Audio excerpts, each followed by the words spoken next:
Hello, welcome to the Full Frame with Mark and Ben. I'm Mark. This is Ben. This is the Full Frame with Mark and Ben. Today we are shooting. What you got? Kodak Portra 160 versus Gold. Pushed. Nice. One good. Stop. Two stops. Two stops. Two stops. We're gonna push I it thought we two agreed to stops. one, Ben. No, we're going to push it. Okay, two. so I'm shooting Gold on 35 and Portra on 120, and you're shooting The other way the around. opposite. Yeah. Let's see what happens.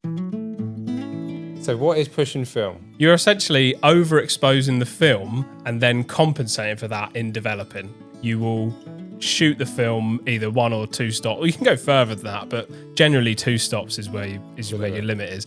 The film will sit in the developer for longer to kind of make up for the light that you lose. We're going to crash the wedding. Yeah. So I was shooting on 120, Portra 160, Yeah. and on 35, Gold. Yeah. You were shooting. Basically the other way around. My thinking was that we both got to try both film stocks and two different formats, because I know dynamic range can vary a lot. So Ben, why are we pushing two stops, not just one? Well, we pushed Gold two stops before on 120 Yeah. and had pretty good results. So I was interested to see how Portra would do being a professional Kodak film stock. Yeah, I was interested to see how that would do, push two stops. It should be pretty similar. It should be able to retain, its contrast and stuff. So, and then Gold, compare which it is to similar, Gold, which yeah. we've done before. But not professional. It's not. Yeah, it's more of a consumer level sort of film. Well, I was thinking because Portra 800 and Portra 400 are so expensive now.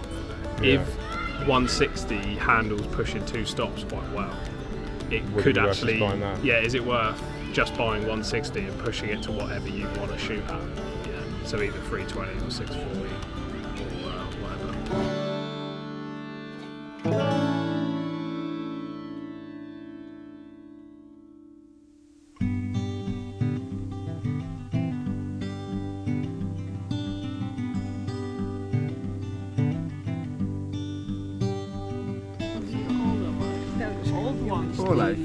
Oh, film cameras.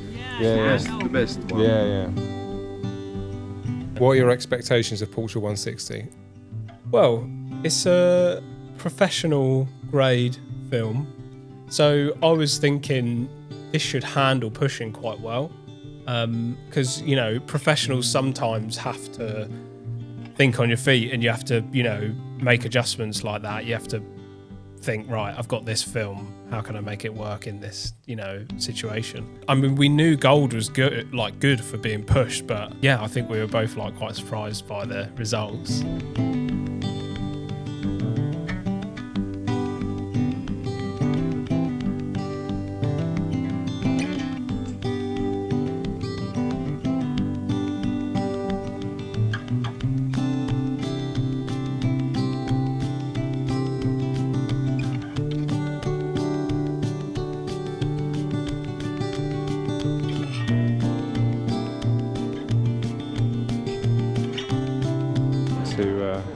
To add some drama to this video, because there isn't any.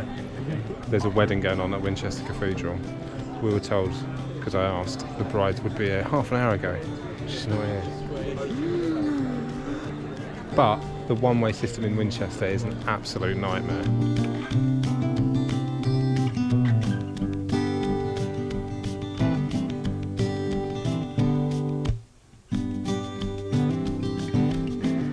She turned up. Will you stop taking fucking photos?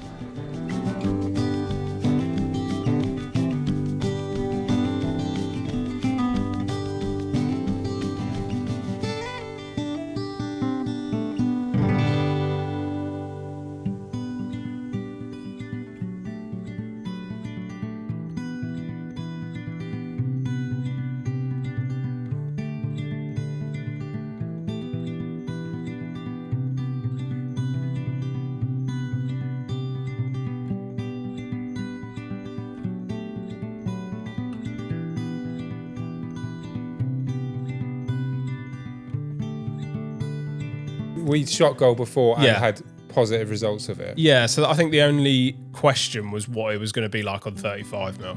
And it was, I think, Basically, as good as As good 120. Yeah.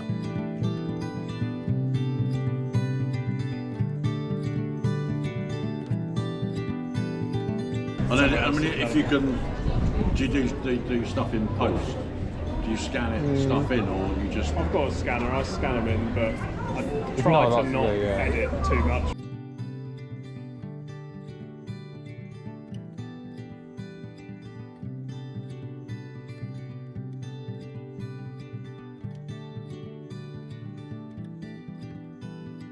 Who am I? I am, Douglas A.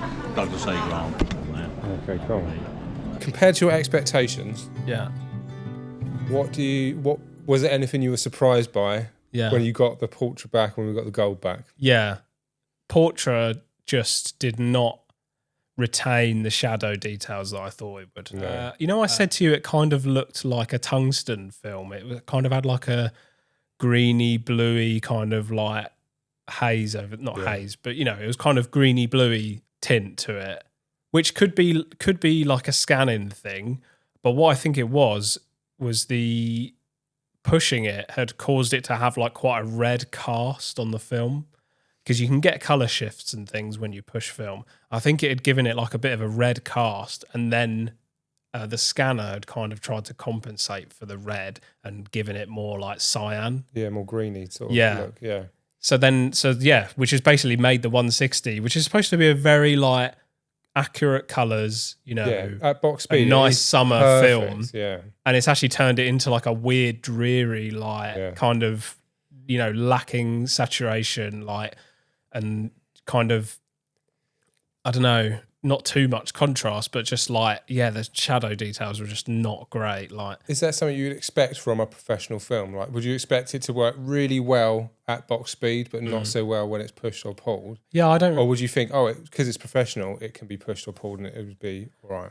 I mean, I didn't actually really. I kind of assumed that it being a professional film would give you that flexibility, but actually, maybe that's not a thing. Like, I was just assuming maybe that wrong. Because it's a professional film, it's really good at one thing, and that is being box speed. So, But- and I would say that it is really good at being 160. Yeah, but I did not expect Gold, a consumer film, to be so good at being pushed. Like, way better, I mean, and it still has the gold look as well. Like, Yes, it's a bit more contrasty, I thought. yeah, definitely more Still, contrasty. like, holds up. Yeah, and then like if it's, I know from before when we've shot it, if it's not sunny, it can be quite like, I don't know, like desaturated, Really grainy as well. yeah. Yeah. You do get a bit more grain. Actually, that was the other thing on the 160. The grain was pretty brutal, especially on the 35mm. Yeah. The first roll I ever shot was gold, and this was like December 2022. And when I got it back, I was like, oh. Yeah, And if that was like the only film available, I would not still be shooting film, I don't think. 'Cause it's yeah, like, but then like I shot it the summer after that, and it was like, that is the perfect film for like yeah, June at the beach. yeah. Totally, Perfect. totally. Yeah, and at box speed, they're both good films for that. Really good. But it's just funny, like I said in the main video, like this could be a little bit of a breakthrough, like because Portra 800's so expensive, why not just push 162 stops? But no, don't do that. Save even more money, get gold, and push that 2 stops if you need an 800 ISO color film that isn't Cinestill or a Cinestill copy. You'll get good results with gold, was that what you were expecting? I mean, I was expecting better from Portra. That's what I was expecting. But still a nice, pleasant surprise from gold. On 35, it was like, better than I thought it was going to be. And 120 was how I expected. Yeah, like I'm honestly so amazed by gold. Like, I cannot believe it's got that much flexibility, and it's supposed to be a consumer film. Like, so I'm now interested in like some of the other cheaper stuff. Like, should we try pushing Ultramax to 1600 or something? Yeah, like that could be interesting. I've got a lot of Ultramax. Have you? Yeah. I've not shot Ultramax for like, I don't know. I put off shooting it 6 because months. I went for a phase of like loving Ultramax. Yeah, we both did. And like I go through a phase of like loving a particular camera. Yeah. I get sort of on board of it and I want to move on to something else. So I've got a little bit left where I'm just like, yeah, let's do something cool with it. Maybe that'll be the next thing then. We'll do a Portra 400 versus Ultra Axe 400. Push 2 stops. Thanks for watching. Don't forget to like and subscribe. Comment if you're able, of course. And we'll see you next time for more sexy and exciting adventures. So.